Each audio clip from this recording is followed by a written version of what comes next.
और सबसे पहले बात बांसवाड़ा की। बांसवाड़ा में जिले के सल्लोपार थाना क्षेत्र में देर रात फायरिंग हो गई, जिसमें शराब व्यवसायी की मौत हो गई। आरोपी फायरिंग की वारदात को अंजाम देकर मौके से फरार हैं और पुलिस नाकेबंदी कर आरोपियों की तलाश में जुट गई है। जानकारी के मुताबिक शराब व्यवसायी की हत्या दुकान के हिसाब को लेकर हुए विवाद के चलते बताई जा रही है। वहीं पुलिस इस गुत्थी को सुलझाने में लगी हुई है।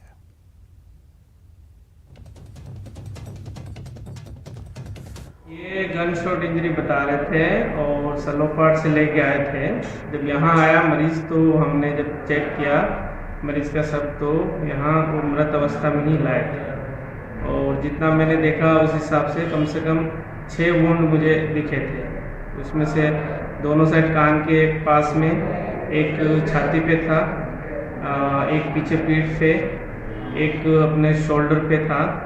तो इस तरह 6 वुंड लग रहे थे और मृत अवस्था में लाए थे हमारे पास। तो हमने ईसीजी और जांच करके फिर उसको मृत घोषित किया। बांसवाड़ा से सहयोगी आशुतोष त्रिवेदी फोन लाइन पर जुड़ गए हैं। आशुतोष, कहां तक पहुंची पुलिस की तफ्तीश? अपराधी अब तक पुलिस की पकड़ में आए या नहीं? मैं आपको बताना चाहूंगा कि जो सल्लोपार थाना क्षेत्र है वो गुजरात बॉर्डर लगता हुआ है और देर रात को जब फायरिंग करके 3 लोग थे जो मौके पे फायरिंग करके फरार हो गए। जहां तक पुलिस का अंदेशा है कि वो गुजरात की ओर निकल चुके हैं, तो पुलिस ने देर रात को ही नाकाबंदी करा दी थी और जहां ठिकाने हैं वहां पे उन्होंने दबिश दी है, लेकिन अभी कोई सुराग हाथ में नहीं लगा है। और मैं बताना चाहूंगा कि जो मृतक लोकेश है वो अपने मकान पे ही था और उसके साथ में एक उनके अंकल भी बैठे हुए थे। इसी दौरान रात को अचानक उनके ही साथी जो पार्टनर है वो 3 लोग वहां पे पहुंचे और हिसाब किताब को चल के पुराना विवाद चल रहा था और ताबड़तोड़ इसके ऊपर 6 फायरिंग की, जिससे उसकी अस्पताल ले जाने से पहले ही मौत हो चुकी थी। और पुलिस इस अनुसंधान में जुटी और आरोपियों की तलाश में जुटी हुई है, लेकिन अभी तक आरोपी फरार हैं। ठीक है, शुक्रिया आशुतोष तमाम जानकारी के लिए। आरोपी फरार हैं, पुलिस जांच कर रही है, तलाश कर रही है, नाकेबंदी करवा दी गई है।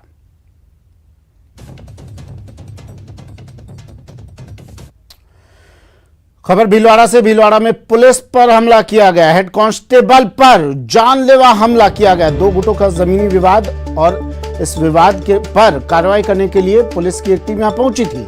रायपुर थाना क्षेत्र की यह घटना है। घायल सिपाही को अब जिला अस्पताल में भर्ती करवा दिया गया है और कई लोगों के खिलाफ मुकदमा भी दर्ज कर लिया गया है। खाकी पर हमला, हेड कांस्टेबल पर जानलेवा हमला।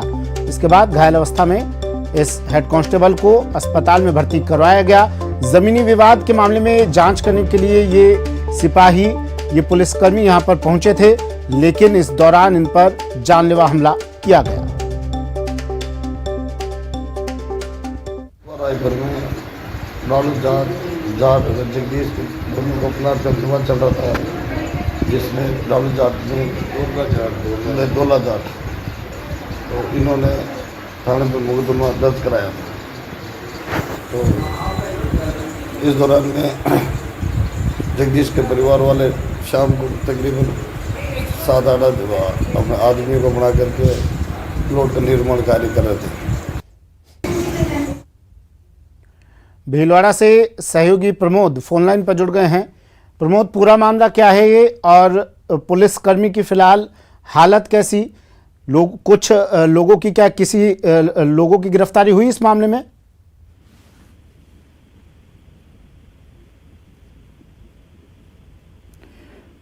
प्रमोद, आवाज सुन पा रहे हैं आप मेरी?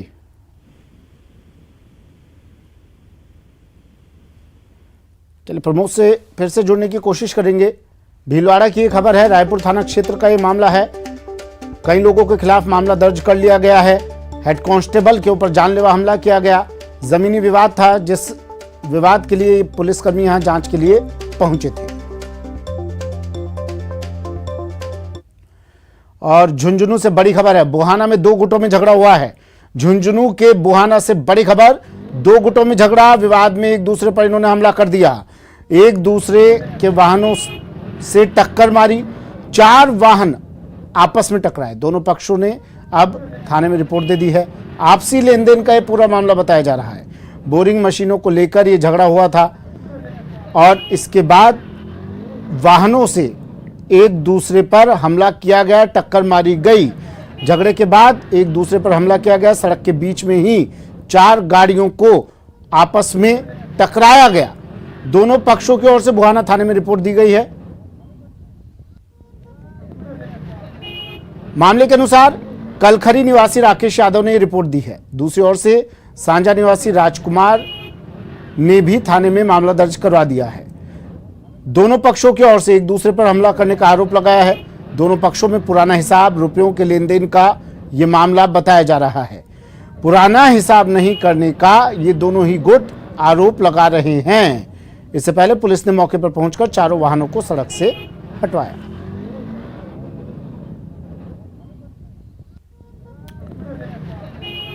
तो आपसी लेन देन के मामला के बाद ये विवाद उपजा और इस विवाद के बाद 2 पक्ष आमने सामने हो गए। एक दूसरे पर हमला किया गया।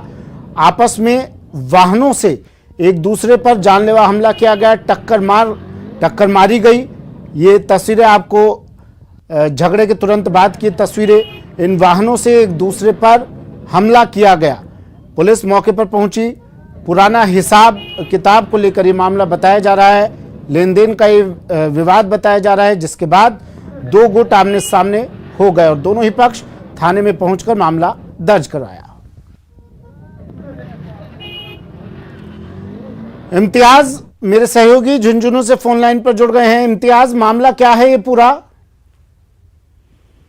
ये झुंझुनू के बुहाना थाना इलाके के गांव का मामला है। सिंघाना रोड पर जो 2 गुटों में आपस में सड़क पर ही झगड़ा हो गया। कोई बोरिंग मशीन को लेकर इनके पास विवाद था और आपसी लेन देन का मामला था। 4 गाड़ियां आपस में आती है और रोड पे टकराती है और टकराने के बाद आपस में मारपीट शुरू हो जाती है और लोग वहां पर इकट्ठे होते हैं और एक तरह से लाइव मारपीट, इसमें लोग इसको कैमरे में कैद भी करते हैं और ये वीडियो वायरल हो रहा है और आपस में इनका लेन देन का मामला है जो बुहाना थाने में आपस में रिपोर्ट भी दी गई है।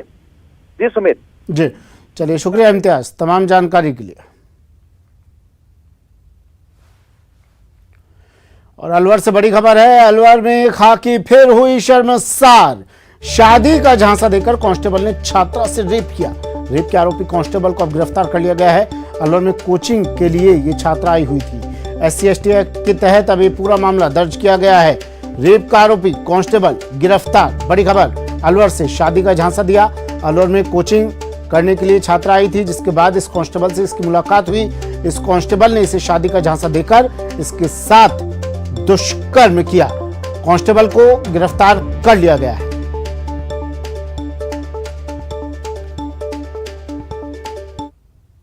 और खबर करौली से, जहां ग्रामीणों का धरना अब भी जारी है।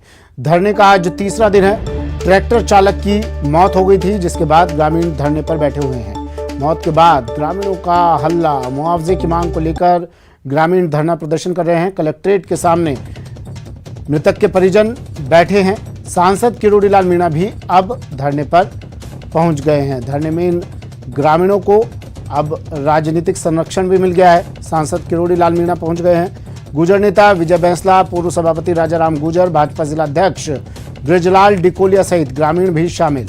जाम के कारण लगातार 3 दिनों से करौली मंडरायल मार्ग भी बंद है। परिजन एक आश्रित को सरकारी नौकरी, आरोपी पुलिसकर्मियों के खिलाफ मुकदमा, गिरफ्तारी और आर्थिक सहायता की मांग कर रहे हैं। के बाद पता लगा कि इसकी वास्तव में पुलिस द्वारा हत्या की गई है और पूरी जानकारी लेने के बाद पता लगा कि इस इलाके में पुलिस का भारी दमन है, गरीबों को बहुत शोषण है और ये बहुत बड़ा गरीब बेचारा मजदूरी करने वाला व्यक्ति था। और मांग तो ये विजय जी बताएंगे, राजाराम जी बताएंगे, लेकिन जो इन्होंने अभी उनियारा में एक घटना हुई थी जिसमें मैं भी गया था।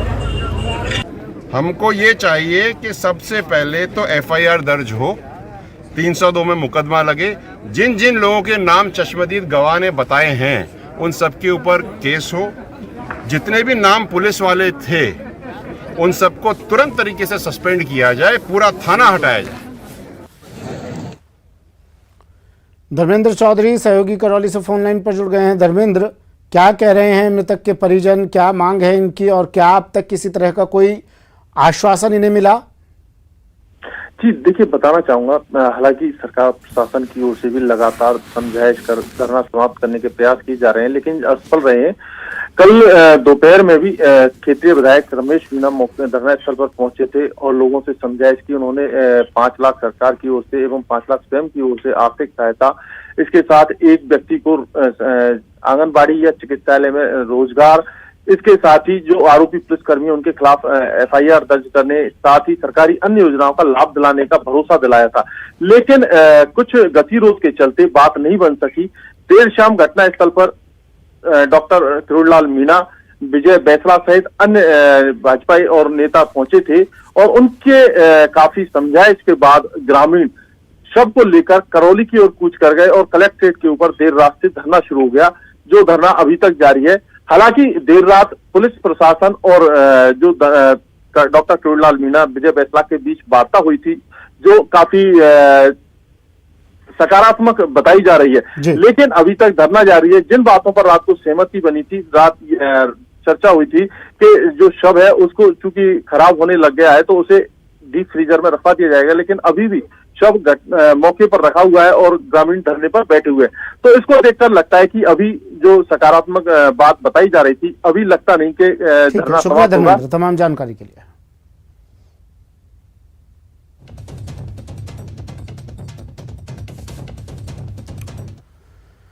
सीधी तस्वीरें, प्रधानमंत्री नरेंद्र मोदी बांग्लादेश पहुंच गए हैं, ढाका पहुंच गए हैं। बांग्लादेश के 2 दिवसीय दौरे पर प्रधानमंत्री नरेंद्र मोदी, और ये सीधी तस्वीरें बांग्लादेश की राजधानी ढाका, और प्रधानमंत्री यहां पर बांग्लादेश की सरजमी पर कदम रख चुके हैं, पहुंच चुके हैं। उनका विमान यहां उतर चुका है, लैंड कर चुका है। ये सीधी तस्वीरें ढाका से, और अब इस विमान के दरवाजे खुलेंगे और प्रधानमंत्री नरेंद्र मोदी बांग्लादेश का 2 दिवसीय दौरा शुरू करेंगे। दौरे पर पहुंच चुके हैं बांग्लादेश, और अब दरवाज़ा खुलने के साथ ही, सीढ़ियां उतरने के साथ ही ये दौरा प्रधानमंत्री का शुरू हो जाएगा। 2 दिन के दौरे पर बांग्लादेश प्रधानमंत्री नरेंद्र मोदी, और उनकी अगवानी के लिए यहाँ तमाम लोग खड़े हैं। ये देखिए, बड़ी संख्या में यहाँ पर जो प्रोटोकॉल होता है, प्रोटोकॉल के तहत प्रधानमंत्री की अगवानी करने के लिए यहाँ पर सभी लोग मौजूद हैं। कोरोना काल में, अभी कोरोना काल के बाद नहीं कहा जाएगा इसे, क्योंकि कोरोना काल की दूसरी लहर भी अब शुरू हो चुकी है। तो कोरोना काल में प्रधानमंत्री का ये पहला विदेश दौरा है, और बांग्लादेश पहुंच चुके हैं प्रधानमंत्री नरेंद्र मोदी।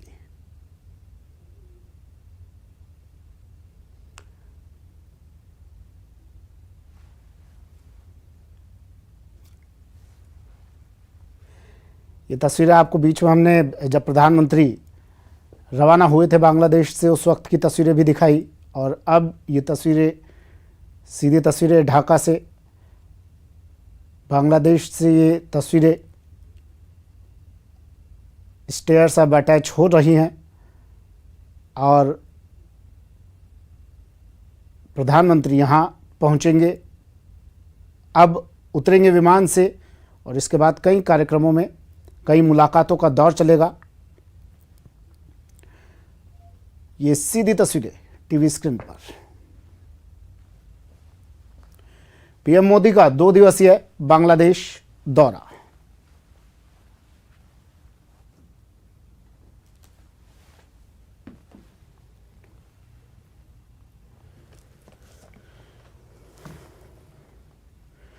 और अब कुछ ही देर में प्रधानमंत्री बांग्लादेश पहुंच चुके हैं। कुछ ही देर में अब प्रधानमंत्री नजर आएंगे टीवी स्क्रीन पर भी आपको।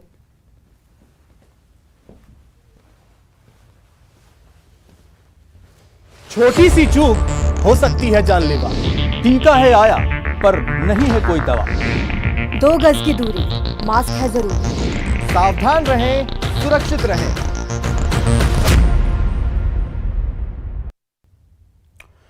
ब्रेक के बाद स्वागत है आपका। बढ़ते हैं अगली खबर की ओर।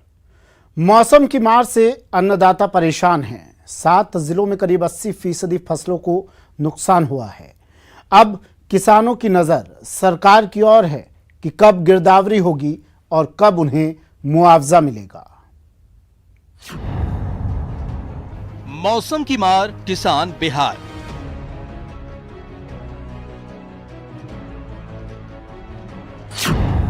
फसल बर्बाद, नुकसान ही नुकसान।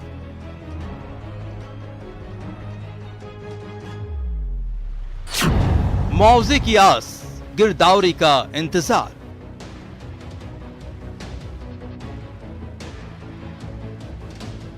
राज्य सरकार से उम्मीद तो यही करते हैं मुआवजा शीघ्र मिले, किसान को राहत मिल जाए। फसल तो पहले फसल में मसाद पहुंचता है।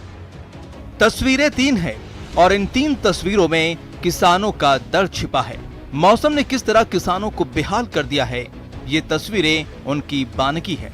श्रीगंगानगर, जैसलमेर, बीकानेर सहित राज्य के 7 जिलों में फसलें 25 से 80% तक चौपट हो गई हैं। बहुत से इलाके ऐसे भी हैं जहां किसान 1-2 दिन में कटी फसल को मंडी तक पहुंचाने की तैयारी कर रहा था।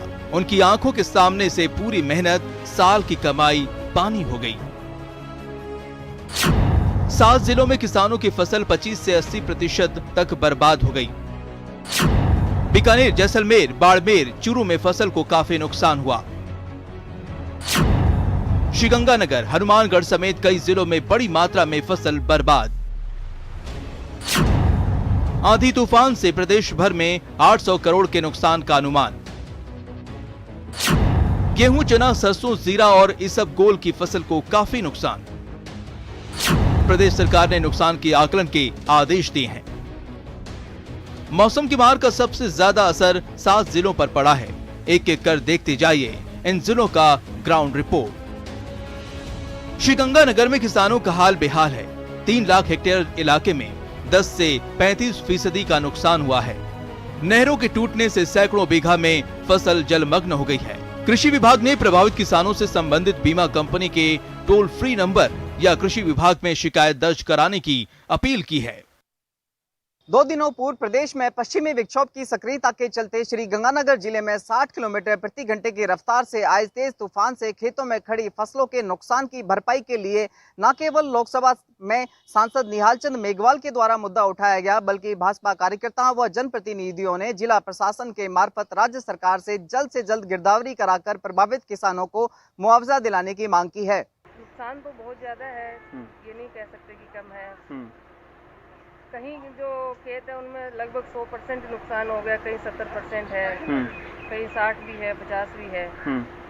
तो सरकार इसको एवरेज मान करके चलती है, लेकिन जिनको 100% नुकसान उसको फिर नुकसान हो जाता है। तो मेरी यही मांग है सरकार से कि जो नुकसान हुआ है में उसका सर्वे करवा कर किसानों को मुआवजा दे। केंद्र सरकार उसके लिए NDRF की एक टीम भेजे, उसका सर्वे हो और बीमा कंपनी को आदेशित करे कि सही ढंग से इसमें बीमा करवाकर किसानों को कंपनसेशन दे। कल राजस्थान के मुख्यमंत्री जी को भी मैंने एक पत्र लिखा है और उनसे भी मैंने आग्रह किया है कि जल्दी से जल्दी सर्वे करवाकर किसानों को राहत प्रदान करें। इधर जैसलमेर में खुद राजस्व मंत्री हरीश चौधरी किसानों को हुए नुकसान का जायजा लेने पहुंचे। किसानों से मिले, उनकी समस्या जानी और जल्द ही मदद का भरोसा भी दिलाया। फसल बीमा के अंदर कुछ नियम और कायदे बने हुए हैं, वो बात करने के लिए आज किसानों के बीच में आए। एक तो नीचे वस्तु स्थिति क्या है वो उसका आकलन करने के लिए, और दूसरा कि गिरदावरी सही समय पर सही गिरदावरी हो जाए, और तीसरा कि किसान जिन्होंने फसल बीमा किया हुआ है वो जो समय सीमा के अंदर अपना फॉर्म भरकर फसल बीमा कंपनी को कृषि पर्यवेक्षक और दूसरे माध्यम के पहुंचा सके। बीकानेर में भी किसानों पर मौसम की मार पड़ी है। इलाके के किसानों से खाजूवाला विधायक गोविंद राम मेघवाल ने मुलाकात की, फसल खराबे की पूरी जानकारी ली और मदद का पूरा भरोसा दिलाया। चने में काफी नुकसान हुआ है और जो सरसों है जो खड़ी है, जो मेरे सामने भी, ये भी खत्म है और जो डेयरी बनाई हुई थी वो भी बिखर गई। तो ये हकीकत है कि तूफान बहुत ज़बरदस्त था, कहीं ओलावृष्टि भी हुई है, इसमें इसबगोल को भी नुकसान हुआ है, गेहूं में भी हल्का नुकसान हुआ है। तो सारी चीज़ों का आदरणीय मुख्यमंत्री जी ने ये स्पेशल गिरदावरी के लिए ऑर्डर दे दिया, कलेक्टर साहब ने आदेश दे दिया और SDM साहब और ये सारे लोग इसकी पूरी गिरदावरी करवा रहे हैं। अब इंतजार है गिरदावरी रिपोर्ट का, लेकिन सबसे बड़ी समस्या है पटवारियों की हड़ताल। ऐसे में किसानों को जल्द से जल्द राहत मिले, इसके लिए गहलोत सरकार वैकल्पिक व्यवस्था पर विचार कर रही है। Bureau report, news 18 Rajasthan. और अब बात कोरोना की, जिसके आंकड़े अब लगातार बढ़ते जा रहे हैं। डरावनी छलांग कोरोना की एक बार फिर से। पिछले 24 घंटे में 59,000 केस सामने आए हैं देश भर में। 59,059 एक्टिव केस, 59,069 एक्टिव केस पिछले 24 घंटे में सामने आए हैं। 24 घंटे में 257 लोगों की मौत भी हुई है। पिछले 7 दिन में करीब 1.5 लाख एक्टिव केस अब तक सामने आ चुके हैं। लगातार बढ़ रहे हैं कोरोना के मामले। फिर से बीते 5.5 महीने में सबसे ज्यादा केस, करीब 60,000 केस एक दिन में सामने आए हैं। अंदाजा आप लगा सकते हैं कोरोना की बढ़ती रफ्तार का। अब आपको प्रदेश में कोरोना पर अपडेट दे देते हैं। मरुधरा में भी कोरोना लगातार बेकाबू होता जा रहा है। 24 घंटे में, पिछले 24 घंटे में 715 कोरोना केस सामने आ चुके हैं। सबसे ज्यादा पिछली बार की तरह इस बार भी जोधपुर में 127 केस अब तक सामने आए हैं। कोटा में 80, जयपुर में 77 नए केस मिले हैं। प्रदेश में एक्टिव केस बढ़कर 5,000 पार हो चुके हैं। 5,149 एक्टिव केस राजस्थान में। पिछले 5 दिनों का आंकड़ा और सुन लीजिए। 5 दिन में 2,942 केस सामने आए हैं। 21 मार्च को 476 केस आए थे। इसके बाद इन एक्टिव केस की संख्या बढ़ी और एक ही दिन में 22 मार्च को 602 केस सामने आए। 23 मार्च को 480 केस, 24 मार्च को 669 केस सामने आए। 25 मार्च को 715 एक्टिव केस सामने आए। ये प्रदेश भर का आंकड़ा हम आपको दे रहे हैं पिछले 5 दिनों का। लगातार एक्टिव केसेस बढ़ रहे हैं मरुधरा में।